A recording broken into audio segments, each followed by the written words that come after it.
Hey guys, this is Too Fast for You, and welcome back to the channel. So I did decide to make a second channel. My second channel is going to be mostly based on whatever I want to talk about, a lot of football, but it's not going to be any kind of video game content on that channel. Now, the reason I decided to do this is because I actually am getting quite a bit of views compared to how many subscribers I have at the moment. I think I have about 55 subscribers right now, and I'm getting anywhere between like 100 and 300 views on my videos. So I think that's a lot more views than most people would be getting for that amount of subscribers, which tells me I should probably just create two separate channels, because every time I upload a RuneScape video, I lose subscribers that probably want to watch football stuff only.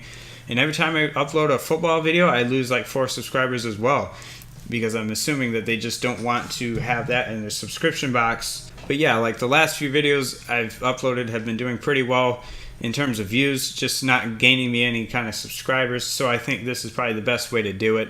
We're definitely going to be going with 2 separate channels now. So if you want to follow me with all my football talk and anything else I want to talk about, go ahead and go to that second channel. And yeah, I'll be doing a lot of talking videos, mostly things with face cam, stuff like that. So yeah, I think this is going to be the last video I upload on my main channel that doesn't have anything to do with video games.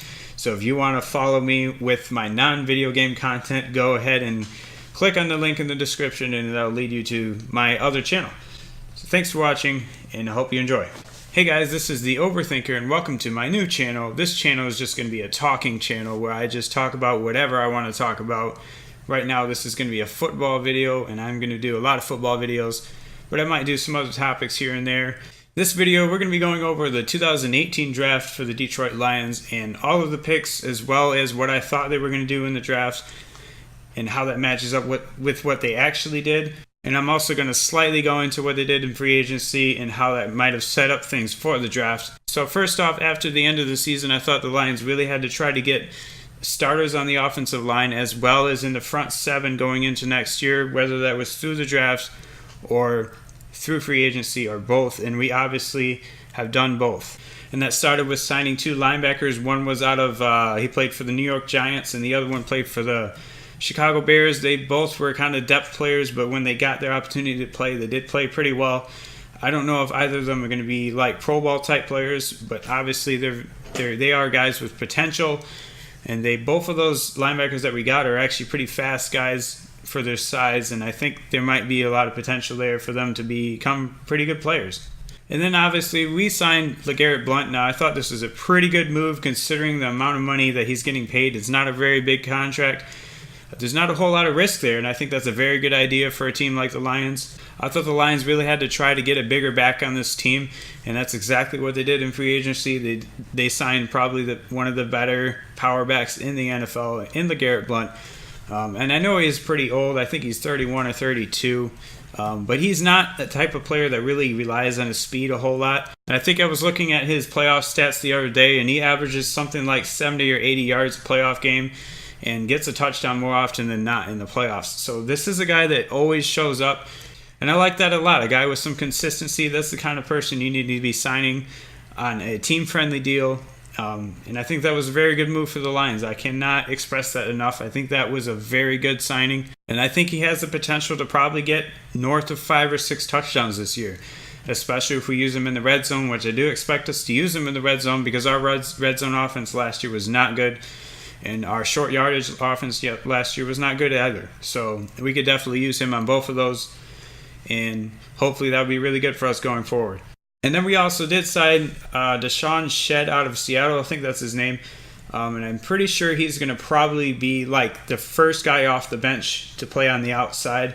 I'm assuming that Nevin Lawson's going to play just because we re-signed him, even though I didn't want to re-sign him. It looks like Nevin Lawson's probably going to start again this year, and he's probably going to compete with Deshaun Shedd. Now, as I said earlier, we did sign a couple linebackers in free agency, and I think that was a pretty good idea.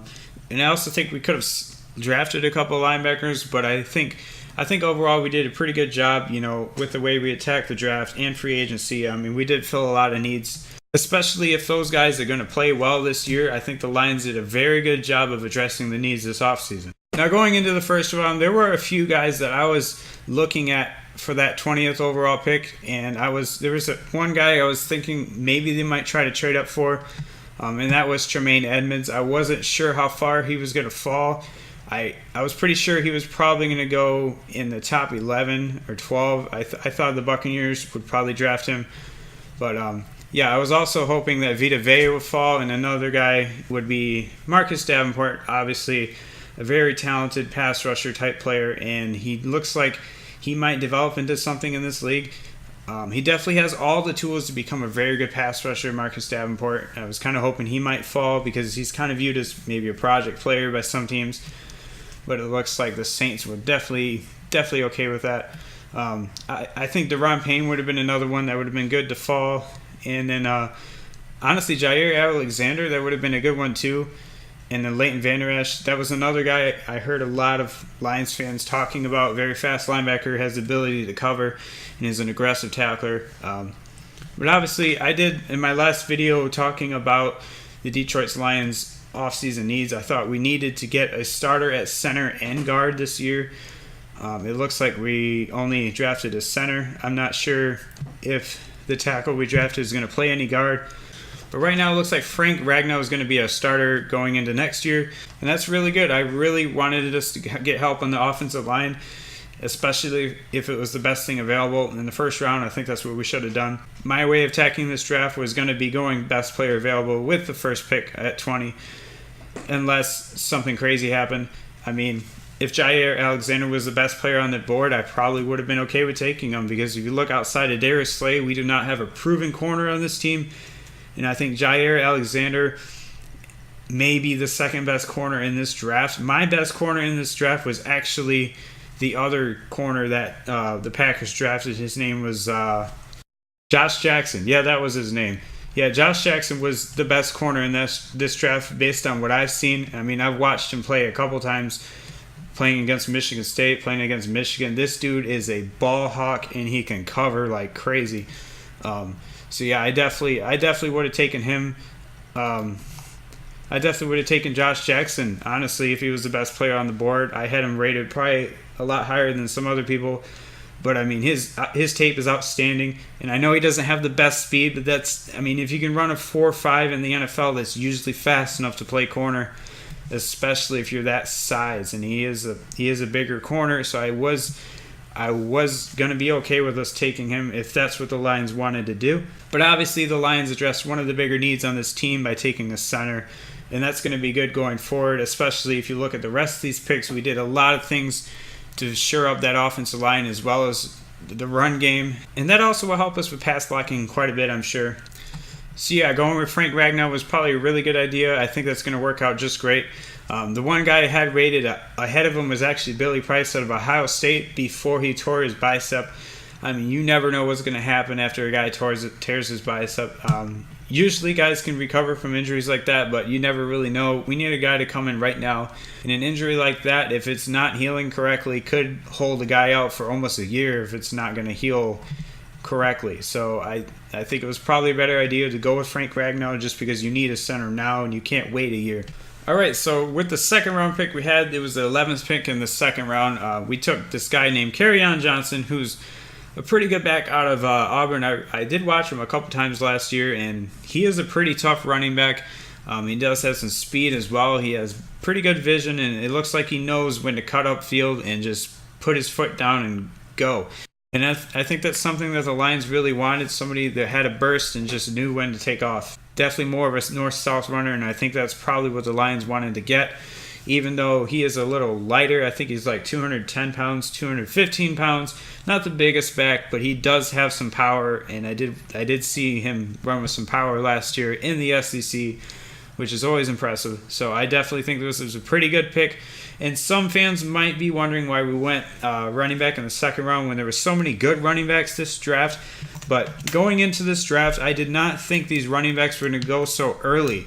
I had a lot of running backs I thought we would be able to get in the third or the fourth round.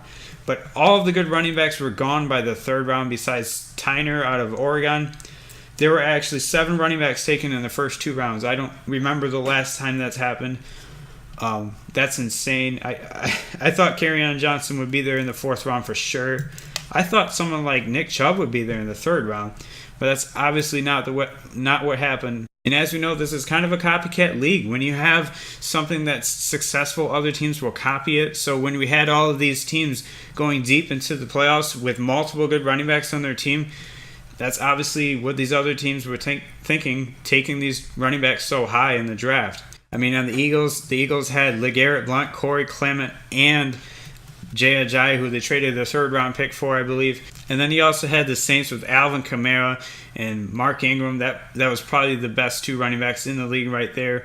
I think they both made the Pro Bowl. I would be surprised if they didn't. And then you also have Tevin Coleman and Devontae Freeman on the Falcons. They actually almost beat the Eagles. So there's a lot of teams right now that are trying to get them that 1-2 punch, those two running backs. And I think that's because of what happened in the playoffs. The teams that had deep running back stables made it further in the playoffs, and I think that's going to be a big thing going forward, running the ball. So yeah, even if the Lions reached a little bit on this, I'm perfectly happy with getting him because I know he probably would not have been there in the third round. And yeah, I think the only running back I liked after Kerryon Johnson was actually Tyner, who went in the beginning of the third round, I believe. So I'm definitely happy with us taking Kerryon Johnson there at the 11th pick in the second round. I think it's a great pick. And then with the 18th pick in the third round, the Lions took a safety named Tracy Walker, which was not something anybody was expecting to happen. This is a guy that most people had as a fifth-round pick or later. Even Tracy Walker himself was quoted saying he thought he was going to be a fifth-round pick, which is interesting. And that might have been a reach by Bob Quinn, but honestly, it's a third-round pick. Third-round picks are not really that valuable. It's pretty rare to get a very good player in the third round. So, I mean, if it's a little bit of a reach, that's just perfectly fine with me. If it works out, this is a great pick. If it doesn't work out, it's not really that big of a deal. It's a third-round pick. Now, going into what Bob Quinn said here, he said Tracy Walker is a very athletic, aggressive, fast safety, and he's definitely a very good tackler. From what Bob Quinn said, he plays very good against the better competition, which is very good, I guess. So hopefully he will be able to become a starter at some point. I'm guessing what their idea is to move on from Glover Quinn in a couple years. I mean, he's still playing at a very high level, but I'm assuming he might want more money maybe in the next offseason, and maybe that's what they're going to try and do is replace him with this guy. No idea, but it's always good to have depth at a position like safety because last year we had one of our starting safeties go down. So yeah, it's probably a pretty good idea to get a safety like this with some developmental tools. Pretty fast guy, good size, and I think it could be a great pick. It might be a bad pick, but it doesn't really matter because it's a third-round pick. All right, and then with the 14th pick in the fourth round, the Lions took Deshaun Hand out of Alabama, a guy that has been in the national spotlight for quite a while now. He's been a rotational defensive lineman for the Alabama Crimson Tide for a couple years now. This is a guy that has been playing for Alabama for quite a while now. He was the number one recruit coming out of high school, and he never really got an opportunity to start until looks like his senior year. He started 9 out of 11 games, and he had a little bit of a knee injury nick him up there. But it looks like he's the kind of guy that might be a rotational edge rusher in the NFL with some potential, obviously. So that's great. And I did see that he did have a DUI in college. I think that was last season. But they decided not to suspend him. And what it says from what I've found, it looks like he got arrested for falling asleep in his car when he was drunk. So it looks like he was trying to not drive and just sleep in his car, but that's technically illegal. You can't do that. If your keys are in your car, you can't sleep in your car. You will get arrested for that. I don't know if it's technically driving under the influence or operating under the influence or the intent of driving under the influence. I'm not sure what they classified it as, but he did get arrested for that. So yeah, I mean, I definitely have a lot more respect for a guy who's going to choose to sleep in his car instead of trying to drive and put other people at risk. I'm definitely not going to hold that against him, that DUI. So yeah, that's what I think about that. But this is a guy that does have a lot of potential and could become a starter in the NFL. And it looks like he's at least going to be a rotational edge rusher at the least. And then with the 16th pick in the 5th round, this is the guy that everybody's talking about for the Detroit Lions. Everybody's really excited. about this tackle out of Oregon. He has allowed 1 sack, or he actually allowed 0 sacks in his senior year. He's a 4-year starter at Oregon. And I know they do run a lot of read option at Oregon, but you have to, like, 0 sacks in an entire year is kind of insane. I mean, I'm sure there were times when they were in like 3rd and long and they had to throw the ball. So the fact that he gave up 0 sacks in a year is pretty crazy. So I definitely have a lot of respect for that. I think hopefully he may be able to become a starter in this league. It looks like he's a pretty athletic tackle with a lot of potential. Maybe not the best handwork, but a very good run blocker as well. And it does look like he's the kind of guy that has the ability to play guard if we need another guard to play if someone goes down. So that's also very good to have a guy that has the ability to block on the inside. So that definitely does add value to this pick. And he's also a guy that might develop into a pretty good starter down the road. And this is kind of what I pointed out in my last video about Rick Wagner. You know, he's 28 years old. He kind of struggled last year at times, and he also was injured. So it's good to have a guy that might be able to come in if he gets hurt or if he's struggling. So that I think this is a very good move, and this is what I really wanted to do. I thought the Lions should draft a tackle in the 3rd round to trying to get a guy with developmental tools. But I think the fact that we got this guy in the 5th round is outstanding. And then with the 19th pick in the 7th round, the Lions drafted a fullback, which is pretty surprising. I didn't know fullbacks still get drafted, but I guess we drafted a fullback, and I have no idea what to say about that. I'm not going to give you my scouting report on that guy because I've never even watched this guy play, but apparently he was a fullback blocking for Rashad Penny, if that means anything.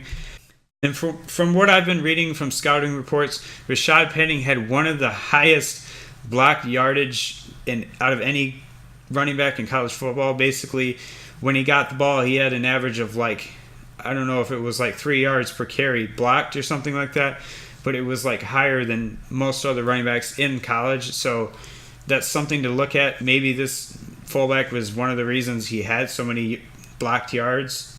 And I think blocked yards is kind of a weird stat to look at, but that's why some people weren't very high in Rashad Penny, is because he has such a good offensive line and a very good run blocking scheme. And from watching some film on Rashad Penny, they ran a lot of lead plays. So yeah, that's pretty good considering we have LeGarrette Blount on the team now, who definitely can run the lead play very well. That has pretty much been his bread and butter his entire career, is running that lead play, inside zones and power plays and stuff like that. Things with fullback, I think that's going to be great. Having LeGarrette Blount with a fullback on the goal line in short yardage situations, that's going to be great. And yeah, I'm very happy with what the Lions did in this draft. They did a good job of addressing our needs, especially on the offensive line, in the run game, and then also getting that rotational defensive pass rusher, defensive lineman, whatever you want to call him. I don't know if he's going to be playing defensive end, probably not outside linebacker, but maybe defensive tackle in a 43. No idea what we're going to even be running next year. Matt Patricia has been pretty quiet about the scheme he's about to be running, so it'll be interesting to see what happens. But yeah, going into this draft, I really thought we had to do a good job of trying to get guys on the offensive line and defensive line, not just starters as well. We needed to get some depth guys, and that's what we did. We got a depth tackle that can play guard. We also got a depth defensive lineman. We also got a starting center, starting running back, and a depth safety. So I feel like that's very good. So yeah, we really did a good job of addressing needs this draft, especially if you agreed with the needs that I had going into the draft. And I think for Bob Quinn coming into the 2nd year here, he really needed to hit on most of these picks. And I think he did. Outside of that 3rd round pick, there's really nothing that you can say about this draft that's negative. I think a lot of people might be upset because it's kind of a reach, but like I said, it's only a 3rd round pick. Overall, I'd probably give this draft probably something like a B+. It's kind of hard to tell before you start playing, but we'll probably know by week 5 or week 6 the role that all these guys are going to be having, and I'm hoping that they all pan out, and I guess we'll see. This Lions definitely have a very tough schedule coming up this year. It's not going to be easy, but hopefully these new players will help us win more games this year. And hopefully help us get back to the playoffs, because that's ultimately what we need to be doing when we have a quarterback like Stafford. We cannot be wasting prime years of his career anymore. We have to start blocking better, and we have to start running the ball to protect them. So yeah, guys, that's what I think about this draft. I hope you enjoyed this video. Thanks for watching, and have a great day.